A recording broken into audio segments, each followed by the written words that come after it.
겠습니다. 사랑의 아버지 하나님, 참 좋은 주일을 허락하셔서 감사합니다. 우리의 삶에 아버지 하나님, 참 이 은혜로운 시간을 허락하여 주심으로 우리가 하나님과 더불어 이 땅을 승리하는 삶을 살 수 있도록 도와주시길 간절히 기도드립니다. 아버지, 오늘날 이 시대는 너무나 제약되고 악합니다. 이 시대에 믿음으로 살고 바른 가치관을 가지고 산다는 것이 점점 힘들어지는 그런 시대입니다. 그럼에도 불구하고 주님께서 우리와 함께 하심으로 우리의 삶과 우리의 삶의 행복과 가정과 교회를 지킬 수 있는 그런 믿음의 사람들로 살 수 있도록 축복해 주시옵소서. 이 예배 가운데 주님께서 함께 해주시고 오늘 이 시간에 우리 10년 가운데 은혜를 허락하여 주시옵소서. 예수님의 이름으로 기도드립니다. 아멘.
오늘의 말씀입니다. 요한복음 8장 1절에서 11절입니다. 다 함께 읽겠습니다. 예수는 감람산으로 가시니라. 아침에 다시 성전으로 들어오시니 백성이 다 나아오는지라 앉으사 그들을 가르치시더니 서기관들과 바리새인들이 음행 중에 잡힌 여자를 끌고 와서 가운데 세우고 예수께 말하되 선생이여 이 여자가 간음하다가 현장에서 잡혔나이다.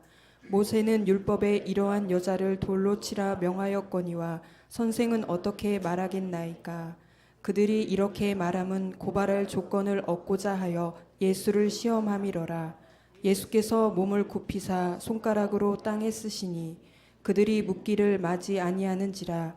이에 일어나 이르시되 너희 중에 죄 없는 자가 먼저 돌로 치라 하시고 다시 몸을 굽혀 손가락으로 땅에 쓰시니 그들이 이 말씀을 듣고 양심의 가책을 느껴 어른으로 시작하여 젊은이까지 하나씩 하나씩 나가고 오직 예수와 그 가운데 섰는 여자만 남았더라. 예수께서 일어나사 여자 외에 아무도 없는 것을 보시고 이르시되 여자여 너를 고발하던 그들이 어디 있느냐. 너를 정죄한 자가 없느냐. 대답하되 주여 없나이다. 예수께서 이르시되 나도 너를 정죄하지 아니하노니 가서 다시는 죄를 범하지 말라 하시니라. 아멘.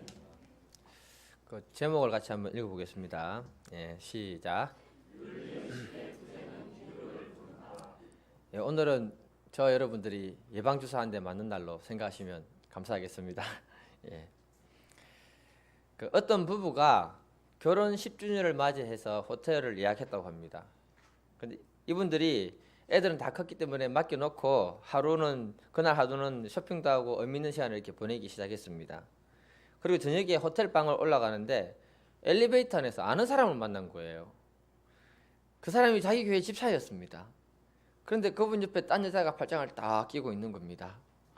순간적으로 이 부부는 그들과 눈을 마주치고는 완전히 얼음이 되어버렸다고 합니다. 그리고 그날따라 엘리베이터는 왜 그리 천천히 올라가는지 한참을 올라가는 것처럼 느껴졌다고 합니다. 드디어 호텔방에 도착해서 자기 청소에 이제 엘리베이터가 멈추었는데 이분들은 빨리 내리고요. 하필이면 또 같은 층이었는가 봐요. 그 여자가 내리려고 하는데 남자가 이렇게 끌어당겼다고 합니다. 그리고 이분들이 엘리베이터에서 내리자마자 방으로 바로 들어가가지고 자기들이 서로 말하기를 우리가 무슨 죄를 지은 것처럼 심장이 쿵쿵거리고 등에는 식은땀이 나오고 막 그랬다고 합니다. 그러니까 부부가 말하기를 야 교회 가서 어떻게 얼굴을 볼까. 아마 저 사람은 이번 주부터 교회 안 나올 거야. 그래 얘기했는데 정말로 교회를 안 나오더랍니다. 그리고 나중에 이분이 바람피는 그 소식을 부인이 알고는 이혼을 하게 되고 뭐 그런 이야기들을 이렇게 듣게 되었습니다. 제가 지금 얘기해 드리는 게 소설로 꾸며낸 이야기가 아니고요. 실제 상황을 얘기 드렸습니다. 그러니까 오늘날은 점점 모든 영역에서 윤리의식이나 도덕의식이 무너지고 있는 그런 시대에 살아가고 있습니다. 너무나도 엄밀한 곳에서 이상한 것들을 접할 수 있는 그런 시대에 우리가 살아갑니다. 우리들은 그렇다 하더라도 이제 초등학생들까지도 너무나 쉽게 엄밀한 곳에서 이상한 것을 접하는 그런 시대에 살아갑니다. 또한 어린 시절부터 너무나 많은 부분에 노출되다 보니까 점점 윤리의식이나 도덕의식이 사라지고 있는 그런 시대입니다. 이 부분의 문제가 오늘날 목회자들도 예외가 되지 않는 그런 영역에 속합니다. 2015년 2월 27일 날 드디어 헌법재판관 9명 중에 7명이 간통죄는 위헌이 아니라고 결정을 내렸습니다. 그래서 간통죄는 우리나라 62년 만에 역사 속으로 사라졌습니다. 아시아권에서는 대만과 우리나라가 이 간통죄가 있었는데 드디어 우리나라가 사라진 겁니다. 이 시대를 살펴보면은 간통을 국가가 개인의 사생활을 침범하면서까지 더 이상 다룰 수 없다라고 결론을 내린 것입니다. 헌법재판소도 위헌의 결정을 내리면서 가정의 혼인과 유지는 당사자들의 자유로운 의지에 맡겨야지 형벌을 통해서 타율로 강제할 수 없다라고 이렇게 결론을 내렸습니다. 간통죄가 폐지되는 날에 나이트클럽에서는 대축제가 일어났다고 합니다. 무슨 말인지 아시겠죠? 예. 그동안의 법 제도화 때문에 즐기는 것이 불편했는데 이제는 이런 제재까지 없어지니까 너무나 즐겁다 이렇게 얘기하는 겁니다. 진짜 그것이 우리의 삶의 행복을 불러오고 자유를 불러올 것인가 한번 생각해 볼 필요가 있습니다. 모든 것에서 윤리와 도덕이 무너지게 되면 반드시 불행이 우리를 찾아오게 되는 것입니다.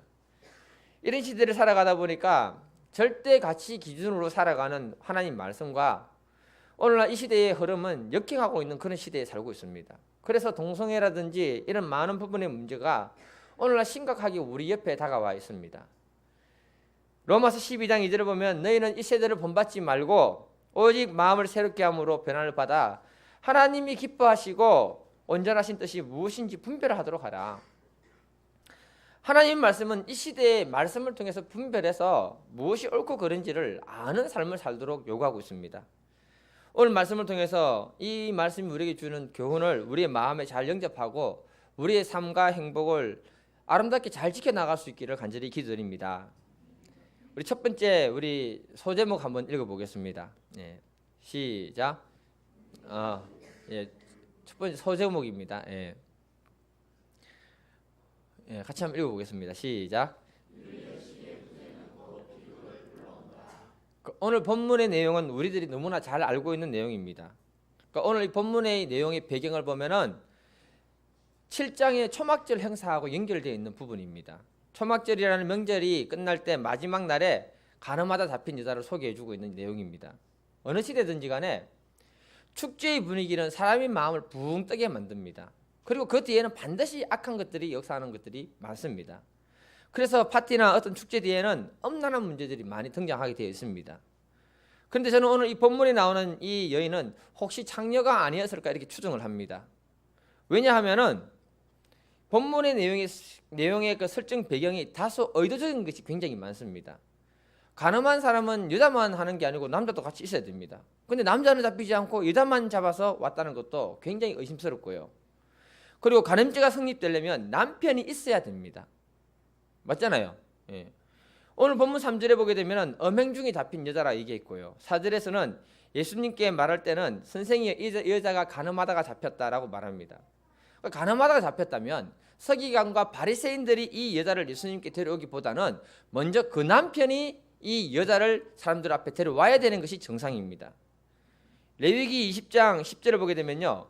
같이 한번 읽어보겠습니다. 레위기 20장 10절 시작. 누구든지 남의 아내와 간음하는 자 곧 그 이웃의 아내와 간음하는 자는 그 간부와 음부를 반드시 죽일지니라.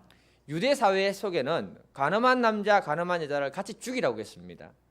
그 유대 사회에서 상식적인 것은 뭐냐 하면은 원래 간음한 여자는 남편과 그 자녀들이 데리고 옵니다. 그리고는 사람들에게 고발하고 그 간음죄가 확실할 경우에 남편과 그 자녀들이 먼저 돌을 던집니다. 그 다음에 돌을 던지는 사람들이 누구냐 하면은 바로 주위의 군중도가 무리들이라는 것을 갖다가 말하고 있습니다. 그런데 오늘 본문 배경을 보게 되면은 남편의 등장이 전혀 없다는 겁니다. 그리고 간음했던 남자도 잡히지 않았습니다. 그래서 저는 이 여자를 볼 때 돈을 위해 몸을 파는 창녀가 아니었는가 저는 그렇게 생각합니다. 그렇기 때문에 남자는 잡히지 않았고 여자만 잡혀서 끌려왔다라고 추정하게 됩니다. 그런데 바리새인들과 서기관들은요, 이 여자를 잡아온 목적이 따로 있다고 합니다. 6절에 보게 되면은 예수님을 고발할 의도와 목적으로 여자를 잡아왔다 이렇게 얘기합니다. 그래서 저는 이 시대 그 시대에 이 여자가 창녀였지 않았을까 이렇게 추정합니다. 예. 답은 없습니다. 추정합니다. 예. 그 관점에서 우리가 생각해 본다면은 이 여자의 문제는 돈을 벌어야 한다는 그 생각이 잘못된 방향으로 흘러가 버렸다는 것입니다.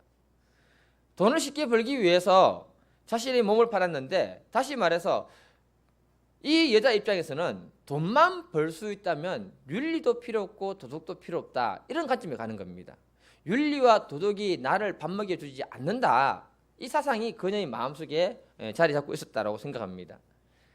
오늘날 이 시대는요, 물질 만능주의 시대이기 때문에 우리는 알게 모르게 돈이면 다 괜찮다는 생각을 가지게 됩니다. 이 물질의 신을 만몬이라 하는데요, 이 단어가 언제 나왔냐면 마태복음 6장 24절에 보게 되면은 산상수훈에서 예수님이 이렇게 얘기합니다. 한 사람이 두 주인을 섬기지 못할 것이니 혹 이를 미워하며 저를 사랑하거나 혹 이를 중히 여기며 저를 경히 여김이라. 너희가 하나님과 재물을 겸하여 섬기지 못한다. 여기서 재물을 갖다가 만모나스라고 하는데 이게 바로 만몬이라는 신을 얘기하고 있는 것입니다. 예수님이 이 주제를 다룬 것은 뭐냐 하면은 어느 시대든지 간에 하나님이 주인이 되느냐 물질이 주인이 되느냐 이 부분의 문제가 우리에게 있다는 겁니다. 그런데 하나님이 주인이 되지 않고 물질이 주인이 된다면 그 속에 물질을 위해서 윤리도 버리고 도덕도 버리고 자기가 원하는 쪽으로 다 갈 수 있다라고 이렇게 말하고 있는 것입니다. 오늘 본문에 나오는 이 여인처럼 돈을 위해서라면 윤리도 필요 없고 도덕도 필요 없는 그런 시대를 갖다가 말하게 되는 것입니다. 몇 년 전부터 명문대학교의 등록금이 굉장히 비쌌습니다. 그러다 보니까 명문대학을 다니는 여학생들 중에 돈을 벌기 위해서 밤에는 고급 창녀로 일하고 낮에는 학교 가서 공부하는 학생들이 있었습니다. 이런 학생들이 한 달에 버는 돈이 1,000만 원이 넘는데요. 우리 교회는 다 1,000만 원 이상씩 버시는 분인가 봐요. 반응이 없는데. 예. 그리고 이 자매가요, 명품으로 치장하고요, 학교를 다닙니다. 그리고 TV 프로그램에 나온 적이 있어요. 그렇게 당당하면은 얼굴에 가면을 쓰지 않고 나오면 좋겠는데 가면을 쓰고 나왔더라고요. 가면 쓰고 나왔는데도 왜 엄청 이쁘대요. 이쁜 건 이쁜 겁니다. 제가 안타까운 것은 뭐냐면은 명문대 학생이었으면 최소한 자존심이 있을 것인데 돈 앞에 자존심도 필요 없고 윤리도 필요 없다, 이걸 말하는 것처럼 보였습니다. 얼마 전에 한 대학에서 여성을 성적 대상으로 한 마케팅 그걸 갖다 보여줬는데 이것 때문에 뉴스에서 나와가지고 아주 심각하게 그 문제를 거론하는 것을 보았습니다. 어떤 마케팅이냐면 짧은 치마를 입고 있는 여자가 다리를 꼬고 앉아 있는데 돈을 많이 jes어야 하니까 다리를 서서히 풀어주는 그런 광고를 마케팅으로 만든 거예요. 그리고는 그 문제에 대해서 굉장히 신랄하게 비판을 했습니다. 이 이야기가 말해주는 게 뭐냐, 돈이면 무엇이든지 가능하다는 것을 우리들에게 보여주고 있는 겁니다. 그러니까 우리가 살고 있는 이 시대는 무엇을 말하는가 하면은 물질 만능주의 사상이 우리를 지배하고 있다는 것을 말해주고 있는 거예요. 근데 이 사상은 이미 구약에 보게 되면은 바알 신앙과 유사한 것입니다. 구약의 바알은 생식과 풍요를 가져주는 신이었습니다. 이스라엘 백성들이 사사시대부터 하나님을 섬기는데 바알과 동시에 섬기다가 나중에는 하나님을 버리고 바알을 섬기게 되는 이야기를 보여주고 있습니다. 다시 말해서 어느 시대든지 간에 풍요 뒤에는 물질 문화가 있고 거기에 뒤에는 향락 문화가 있다는 것이고 사람들은 그것을 쫓아가게 된다는 것입니다. 그래서 나중에 민수기를 보게 되면 하나님 백성을 저주하고자 하는 발락 왕이 거짓 선지자 발락을 부릅니다. 하나님이 그 백성을 저주하지 못하도록 하니까 거짓 선지자가 마지막에 가면서 한 가지 묘수를 던져줍니다. 어떻게 하면 망하게 하는가? 그게 뭐냐? 민수기 25장 1절인데요. 민수기 25장 1절 2절 한번 읽어보겠습니다. 시작. 이스라엘이 시딤에 머물러 있더니 그 백성이 모압 여자들과 음행하기를 시작하니라. 그 여자들이 자기 신들에게 제사할 때 이스라엘 백성을 청하매 백성이 먹고 그들의 신들에게 절함으로. 이스라엘 백성들에게 있어서 역사에 없었던 흥겹고 재미있는 축제 뒤에 그 뒤에는 쾌락과 물질 문화가 굉장히 많았고 그러다 보니까 자연스럽게 우상숭배를 하게 되는 것을 갖다가 말해주고 있는 겁니다. 그래서 이 사건 때문에 이스라엘 백성들이 많이 죽게 됩니다. 이 시대를 살아가는 우리 모두에게는요, 정말 알게 모르게 물질 만능주의 사상이 우리 온몸에 젖어 있습니다. 그래서 무엇이든지 돈이면 다 해결할 수 있다는 사상을 우리가 가지게 되는 겁니다. 저도 제가 이 메시지를 가만히 쓰면서 생각을 해보니까 나도 그렇구나. 제가 우리 자녀들에게 돈으로 해결하려고 한 것이 있습니다. 뭐냐면 공부 좀 하라고. 시험 쳐서 100점 맞으면 3,000원, 90점 맞으면 2,000원, 70점 맞으면 1,000원, 그 밑에 내려가면 마이너스 1,000원. 저는 후합니다. 그러면서 이제 그 공부하라고 좋은 의도로서 했는데 알게 모르게 그것도 어떻게 보면 물질 만능주의 사상을 아이들에게 심어준다는 그런 생각이 들었습니다. 오늘날 이 시대는요, 좋은 대학 나오는 거 의미 없습니다. 돈만 많이 벌면 됩니다. 좋은 대학 가는 목적이 뭡니까? 돈을 많이 벌기 위해서 가는 겁니다. 고졸만 돼도 돈만 많이 벌면 사장님, 회장님 불러줍니다.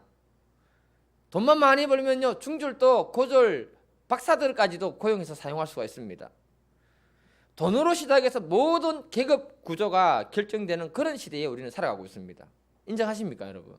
예. 사람들이 돈을 너무 좋아합니다. 저도 좋아하고요.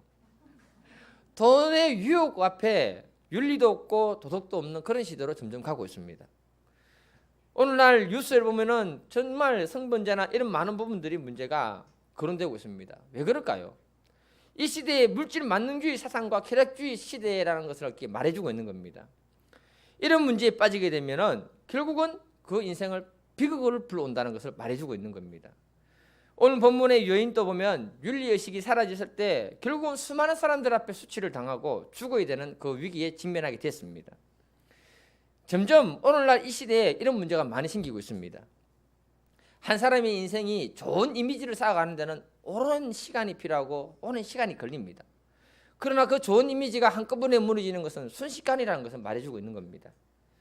경찰이 여고생과의 문제를 통해서 경찰직을 내려놓았다고 합니다. 그 사람이 결혼한 사람이라면 이 문제가 자기와 자기 아내에게 얼마나 큰 고통을 주는 문제인가 생각해 볼 수 있는 것입니다. 가정폭력은 사람의 몸을 때리는 것이라 하면요, 간통과 불륜은 자기 부인과 자기 자녀들에게 마음을 때리는 일이라고 말합니다. 그래서 마음의 상처는 보이지도 않을 뿐더러 회복이 잘 되지 않습니다. 점점 더 심각한 것은 만약에 그렇게 했다면 그 사람은 그 인생에 점점 더 큰 문제들이 다가오게 될 것입니다. 결국은 한 사람의 인생을 비극으로 빠뜨리게 되는 것이 바로 윤리의식의 부재라는 것입니다. 오늘 본문에서 종교 지도자들과 바리새인들도 더 엄중합니다. 그들은 윤리, 도덕의 문제를 이용해서 지금 예수님께 나와왔고 여자를 고발하고 예수님을 어떻게 해볼 작정이었습니다. 5절에 보면요, 모세는 율법에 이러한 여자를 돌로 치라 명하였는데 선생은 어떻게 하겠습니까? 이 사람들은 하나님 말씀을 가지고 와서 여자를 정죄하고요, 예수를 고소할 조건을 찾았다는 겁니다. 다시 말해서 이들도 자기 목적을 위해서 윤리도 필요 없고 도덕도 필요 없는 그런 존재라고 우리에게 얘기하고 있는 것입니다. 오늘날이나 과거나 하나님이 정해놓은 양심의 기준을 무시하고요, 돈과 쾌락을 쫓아가다 보면, 자기 목적을 위해 쫓아가다 보면 윤리도 무시하고 도덕도 무시하는 그런 사람들이 된다는 것입니다. 그러면 우리의 삶에 반드시 비극이 찾아온다는 것을 말해주고 있습니다. 오늘날 이 시대는요, 여러분들이 다 아시는 것처럼 정말로 선정적인 시대이고 유혹하는 시대입니다. 유혹이 범람하고 있습니다. 창세기 6장 3절에 보면은 그들이 육체가 되었다고 했는데 점점 육체가 되어가고 있습니다. TV에 나오는 걸그룹들은요, 노골적으로 너무 짧아요, 치마가. 그리고 춤과 노래 가사들이 너무 선정적입니다. 그러다 보니까 이것에 영향을 받은 우리 여학생들이 점점 치마가 짧아지고 있습니다. 여러분, 노출의 계절 아닙니까? 짧게 입고 돌아다니는 여자들이 너무 많습니다. 그런데 여학생들은 착각하면 안 됩니다. 짧게 입는다고 해서 이뻐지는 것은 아닙니다. 오히려 지나친 노출은 자신의 인생에 불행을 불러올 수 있다는 사실을 기억해야 됩니다. 그러니까 오늘날 이 시대가 그렇다는 거예요. 그래서 우리 남자분들은 눈 조심, 마음 조심. 뭐 조심? 눈 조심, 마음 조심. 남자는 보는데 약하거든요. 그리고 우리가 우리 마음에 악한 생각, 음란한 생각들이 집을 짓지 않도록 늘 우리를 관리해 나갈 수 있기를 간절히 기도드립니다. 오늘 본문의 이 여인은 자신의 이런 행동이 나중에 비극을 불러올 것이라는 것을 알았지만 돌이키지 않았을 때 정말로 비극이 왔습니다. 이것처럼 우리가 늘 하나님 말씀을 기준으로 해서 우리를 말씀 앞에 세울 수 있기를 간절히 기도드립니다. 두 번째 제목을 한번 읽어보겠습니다. 시작. 제4함의 은혜로 들어가라. 오늘 본문에서는 이 여자의 문제를 들고 종교 지도자들과 바리새인들이 그들과 예수님 사이에 이 여자를 어떻게 해야 됩니까? 심하게 정죄하고 있는 그 모습을 보여줍니다. 율법대로 하면 돌로 쳐 죽여야 됩니다. 당신은 어떻게 생각합니까? 예수님이 율법대로 하라 하면은 모세 율법은 어기지 않지만 예수님이 율법의 핵심은 사랑이라고 말했는데 예수님의 가르침과 반대가 되는 겁니다. 그러니까 예수님이 율법대로 하라 하면 모세 율법은 어기지 않지만 하나님 예수님이 말했던 말씀은 어기는 겁니다. 지금 분위기가요, 우리는 그냥 앉아서 가만히 보니까 그냥 생각하고 넘어가기 쉬운데 굉장히 살벌한 분위기입니다. 사람들의 손에 돌멩이 들고, 돌이 아니고 돌멩이 들고 정죄의 눈빛, 심판의 눈빛으로 모여들었습니다. 그리고 예수님이 지금 무슨 말 하는가에 따라서 그 여자가 죽을 수 있는 상황입니다. 심각하잖아요. 예. 그리고 또 바리새인들과 종교 지도자들은 자신들이 원하는 대로 예수님이 걸려주기를 바라고 있는 시점입니다. 보이지 않는 긴장감이 서로 팽팽하게 서로 줄을 당기고 있는 겁니다. 이때 예수님이 행동하신 것이 뭐냐? 6절 후반절에 보면은 땅에 뭔가를 썼다고 합니다. 사람들은 예수님이 지금 무슨 말을 하는가 그 입에 집중이 되어 있습니다. 이해되십니까, 여러분? 그런데 예수님이 땅에 뭔가를 썼다는 거예요. 시선을 갖다가 입에서 손으로 돌렸습니다. 이때 예수님이 이렇게 얘기합니다. 7절을 같이 한번 읽어보겠습니다. 8장 7절. 예. 시작. 그들이 묻기를 맞지 아니하는지라 이에 일어나 이르시되 너희 중에 죄 없는 자가 먼저 돌로 치라 하시고. 예수님 어떻게 할 것입니까? 밀어붙이는데 그 이야기가 잠잠해질 때 예수님이 너희 중에 죄 없는 자가 돌로 먼저 치라 이렇게 얘기했습니다. 이 행동은요, 예수님이 굉장히 인간의 심리를 잘 알고 고도적으로 표현한 겁니다. 만일에 예수님이 무리를 보고 또 눈에 힘을 주고요, 무리들은 죄가 있습니까 없습니까? 아침이라서 졸리십니까? 죄가 없습니까 있습니까? 있지요. 그러니까 예수님이 눈에 힘을 꽉 주고 정죄의 눈빛으로 너희 중에 돌 없는 사람이 아니고 그죠? 너희 중에 죄 없는 사람이 돌로 먼저 치라 이렇게 얘기하면은 어떻게 되겠습니까? 뭐든지 아무리 잘해도 강하게 나오면 강하게 부딪힐 수밖에 없는 거예요. 그 중에 누구 하나가 기분 나빠서 돌멩이를 하나 여자에게 던졌다 하면 무리의 심리는 한 사람만 던지면 다른 사람은 쉽게 던질 수 있는 겁니다. 그럼 그 여자는요 돌마다 죽는 거예요. 그래서 예수님은 눈빛으로도 무엇으로도? 눈빛으로도 그들과 부딪히지 않으면서 조용하게 인자하게 그들에게 너희 중에 죄 없는 자가 먼저 돌로 치라. 저는 잘 안 됩니다. 예, 죄송합니다. 굉장히 부드럽게 그 분위기 속에서 그들에게 말씀하신 겁니다.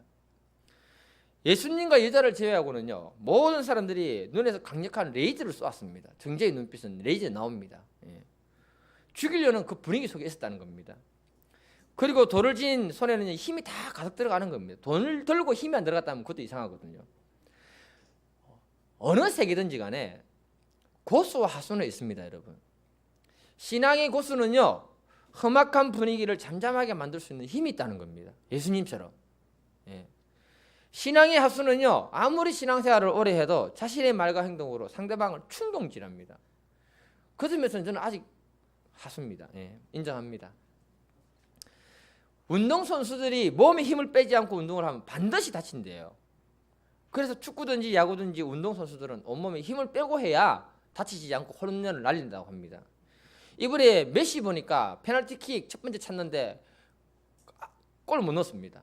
긴장을 해가지고 힘이 들어가니까 메시 같은 사람이 골을 못 넣더라고요. 예. 이것처럼 신앙생활에도 우리가 몸에 힘을 빼지 않으면 내가 다치든지 상대방이 다치든지 누구는 하나 다칩니다. 왜냐하면 정죄하는 눈빛, 죽이려는 눈빛을 하게 되면 어디엔가는 힘이 들어가게 되는 겁니다. 이런 분위기 속에는 말이 거칠어질 수밖에 없고 행동이 거칠어질 수밖에 없는 것입니다. 그러면 그 속에서는 꼭 다치는 사람이 나온다. 제가요 탁구 얘기는 안 하려는데요 이 종목을 하나 꾸준히 배우면서 깨닫는 교훈이 있습니다. 많습니다. 예. 저는 아직도 하수는데요 그 이유가 뭐냐, 몸에 힘이 안 빠져요. 뻣뻣해요. 참 희한하대요. 저보다 훨씬 고수인 어떤 목사님을 만났는데 그분이 탁구 강사에게 이렇게 물었다고 합니다. 어떻게 하면 고수가 됩니까? 그랬더니 탁구 강사가 하는 말이 몸에 힘을 빼세요 그러더래요. 그럼 몸에 힘을 빼려면 어떻게 해야 됩니까? 했더니 목에 힘을 빼세요 그러더래요. 그럼 목에 힘을 빼려면 어떻게 해야 됩니까? 했더니 눈에 힘을 빼세요 그래요. 그러면서 무슨 말을 하느냐, 탁구를 잘 치려는 생각보다는 탁구공을 사랑하듯이 쳐다보고 눈과 마음에 힘을 빼면 온몸에 힘이 빠집니다 이렇게 얘기해 준 거예요.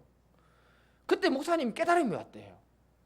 그렇구나, 목해도 힘을 빼야겠구나. 눈과 마음의 정죄의 힘을 빼고 내가 뭘 하려는 힘을 빼자. 내가 주님께 받은 은혜가 무한한데 그 은혜로 성도들을 사랑하는 눈으로 바라봐야겠다는 생각을 하고 목회를 했는데 정말 목회의 고수가 됐습니다. 이분 제가 만났거든요, 이번에. 네. 예수님은 정죄와 심판이라는 거칠어지고 험악한 분위기 속에서 눈과 마음의 힘을 빼시고 그 무리를 불쌍히 여기는 마음으로 너희 중에 죄 없는 자가 먼저 돌로 치라, 이렇게 말씀하셨던 것입니다. 그 결과 9절을 한번 볼게요. 9절. 네. 같이 읽겠습니다. 9절 시작. 그들이 이 말씀을 듣고 양심의 가책을 느껴 어른으로 시작하여 젊은이까지 하나씩 하나씩 나가고 오직 예수와 그 가운데 섰는 여자만 남았더라. 예수님은 삭막하고 심판과 정죄가 가득한 그 긴장감 속에서 군중도 살리고 여자도 살리는 그런 놀라운 일을 행하셨다는 것입니다. 예수님의 말에 모든 사람들의 양심이 작용하고 그 사람들의 양심이 작용할 때 도덕이 살아나고 윤리가 살아났기 때문에 그런 것입니다. 오늘날 이 세상은요, 죄악이 굉장히 심각합니다. 도덕도 무너지고 윤리도 무너지고 비정상적인 문제들이 우리 주변에 너무나 많습니다. 이때 세상은 전부 그 문제를 향해서 심판하고요, 정죄하는 분위기가 가득합니다. 사실 알고 보면은 도둑질 하다가 잡힌 사람하고 도둑질 하다가 했는데 잡히지 않은 사람하고 이 두 사람이 있을 뿐인데, 잡히지 않았다고 잡힌 사람들에게 막 정죄의 돌을 던지는 것이 바로 오늘날 이 시대라는 것입니다. 그래서 오늘날 이 시대를 가리켜서 뭐라 하느냐, 칠면조 세대라고 합니다. 뭐라고요? 예. 무슨 말이냐 하면요, 칠면조 무리 속에서 한 마리가 상처를 받으면은 다른 칠면조들이 그 상처만 집요하게 공격을 한답니다. 그래서 나중에 그 칠면조는 피를 철철 흘리고 죽게 됩니다. 예. 오늘날 인터넷은 익명으로 해서 상대방을 쪼아 죽이는 칠면조들이 너무 많습니다. 남의 허물과 약점을 함부로 말하면서 공격합니다. 신상털이를 해버립니다. 자신을 숨기고 무수한 공격 댓글로 인해서 상대방이 자살을 하거나 상처를 받고 자기를 공격했던 사람들을 죽이거나 하는 그런 일들이 일어나고 있다는 것입니다. 저는 페이스북이나 카스 이런 것들을 요즘 잘 안 합니다. 언젠가 내 마음에 무슨 생각이 들었냐면요, 나에게 좋은 일이 있어가지고 막 글과 사진을 올리면 그렇지 못한 사람들이 볼 때는 좀 그시하겠다는 생각이 많이 들었습니다. 예. 제가 글과 사진을 올려놓으면은 또 저는 아는 분들은 댓글 달아줘야 된다는 그 부담감도 있잖아요. 달아주기 싫었으면 다 좋아요 누르잖아요. 예. 예.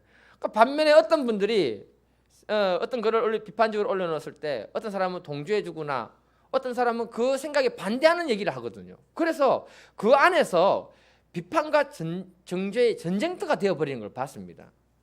그래서 안 합니다. 개인 SNS를 통해 가지고 너무 인격을 갖다가 비판적으로 몰아가더라고요. 오늘날 이 시대는 점점 악해지고 있습니다. 때론 교회에서도 익명으로 교회 홈피에 목사님들의 문제나 교회의 문제를 놓고 신랄하게 공격하는 사람들이 있습니다. 그리고 나서 익명으로 하나님을 사랑하는 자 이렇게 닉네임을 이렇게 해놓고 사라집니다. 정말 하나님을 사랑하는 자라면 신랄하게 공격하기보다는 그 문제를 내가 어떻게 돕고 기도할 것인가, 이 부분에 솔선수범하는 것이 먼저 있어야 할 줄 믿습니다. 아멘 안 하십니까? 예. 그리고 오늘 본문에도 보면은 종교 지도자들은 종교라는 가면을 쓰고 자신의 목적을 위해서 일을 꾸미고 예수님과 여자를 정죄하고 죽이고자 했습니다. 종교 지도자들이면서 이렇게 되는 이유가 뭐냐 하면 하나님이 그들에게 허락하신 그 은혜, 죄사함의 은혜를 다 잊어버리고 율법주의가 그들의 마음을 꽉 잡을 때 다른 사람을 비판하고 정죄할 수밖에 없는 사람으로 바뀌어버렸다는 것을 말하는 것입니다. 예수님은요, 바리새인들의 마음에 있는 시기와 미움과 질투와 살인죄를 보았습니다. 그리고 군중들에게 숨어 있는 군중들은 그 속에 숨어서 칠면조와 같이 익명의 심판자가 되어 있는 그들의 죄를 본 것입니다. 그래서 주님은 그들에게 너희 중에 죄 없는 자가 먼저 돌로 치라 이렇게 말씀하신 것입니다. 우리 다 같이 10절 11절 한번 읽어보겠습니다. 시작. 예수께서 일어나사 여자 외에 아무것도 없는 것을 보시고 이르시되 여자여 너를 고발하던 그들이 어디 있느냐, 너를 정죄한 자가 없느냐. 대답하되 주여 없나이다. 예수께서 이르시되 나도 너를 정죄하지 아니하노니 가서 다시는 죄를 범죄하지 말라 하시니라. 예수님은 정죄와 심판의 돌에 두려움을 떨고 있는 그 여자에게 제사함의 은혜를 허락했습니다. 저는 신앙생활을 하면서 하나님이 우리에게 허락하신 큰 은혜가 무엇이냐고 묻는다면은 제3의 은혜가 가장 큰 은혜가 아닌가 저는 이렇게 고백하고 싶습니다. 어메이징 그레이스라는 그 작곡을 한 존 뉴턴은 노예 상인이었습니다. 아무런 죄책감 없이 아프리카에서 노예를 잡아와서 죽이고 팔았습니다. 그러다가 바다의 위기 속에서 하나님을 만나고 그가 구원받게 됩니다. 구원받았을 때 그는 자신의 죄를 보고는 너무나 통곡하면서 회개합니다. 그리고 그는 나중에 노예 상인 일을 그만두고 공부해서 목사가 됩니다. 그리고 그 시대의 노예 제도에 대한 문제를 갖다가 사람들에게 지적하고 노예 해방 운동에 목숨 걸게 됩니다. 평생을 주님 주신 그 제3의 은혜를 누리면서 작곡을 했는데 281개의 작곡을 했다고 합니다.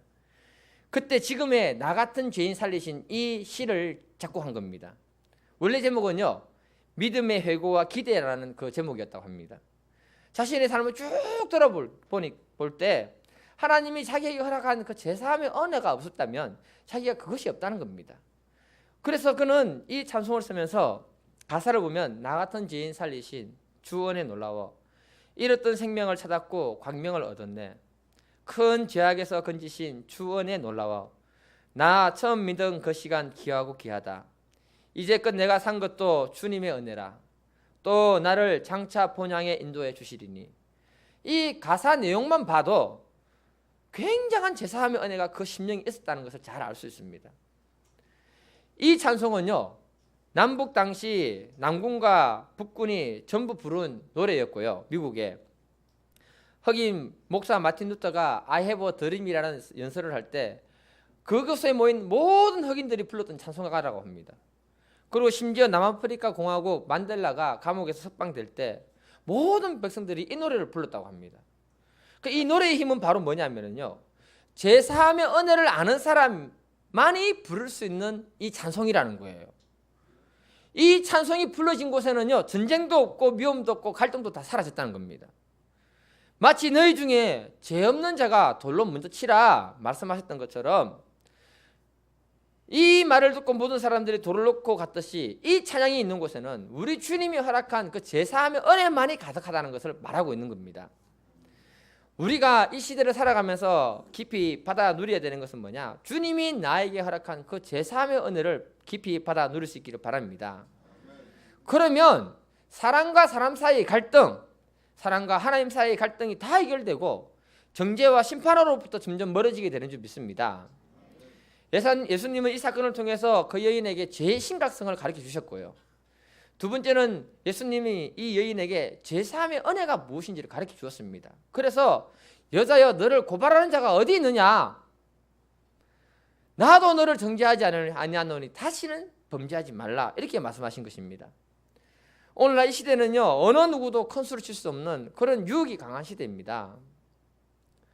우리가 유혹이 넘어지면요, 우리 주님은 제3의 은혜를 허락하실 수 있지만 가장 가까운 사람들로부터 먼저 정죄의 돌을 맞아야 됩니다.